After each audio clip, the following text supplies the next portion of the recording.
In Afghanistan's maternity wards, women forced to endure unbearable suffering. No drugs to ease the pain. Barely any resources for an emergency. Only female staff are allowed here. They scramble around a woman in a serious condition. Bibi Sara's waters have broken too early.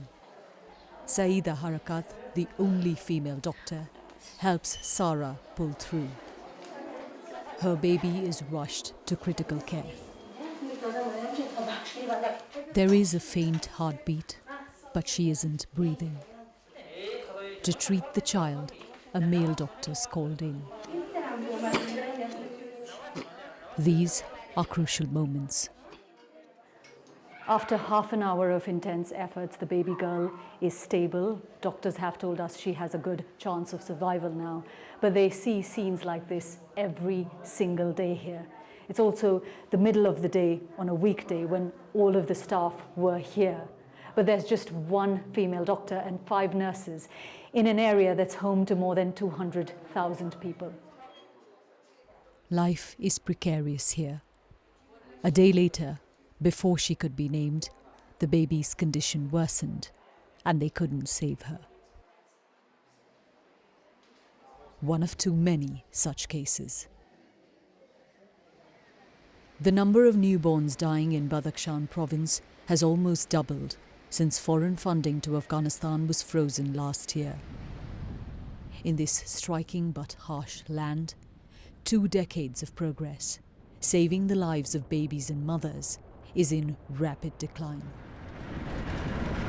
Imagine taking a woman in labour on these roads. That's what this family had to do 3 weeks ago. Abdul Hafiz's wife and the mother of Amir Muhammad and Nahid died in a car, turned away from the local clinic, which wasn't equipped. Zainab was 38.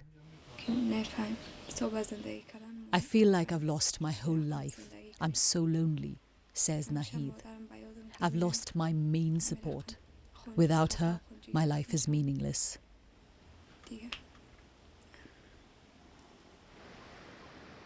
In the neighbouring village, Sher Bahadur's sister Zarnam was turned away from 2 medical facilities and died on the road to the 3rd a few months ago. He's taken in her daughter, 5-year-old Maina, whose father works in Iran. If we had proper clinics and good roads, I would not have lost my sister. Now what will happen to her daughter?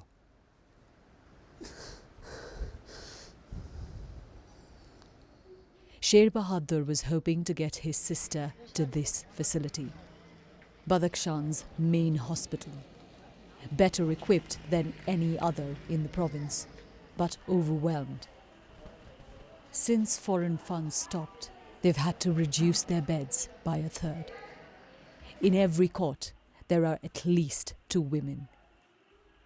Staggering evidence here of how quickly the situation is unravelling. This room and another one next door is full of women who've miscarried. Doctors tell us there are twice as many miscarriages this year than in 2021. Stress and hunger, the main triggers.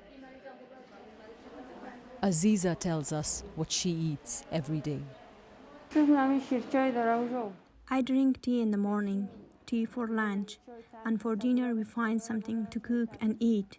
We had no food the day this happened. I was going to our relatives' home to borrow some rice or flour.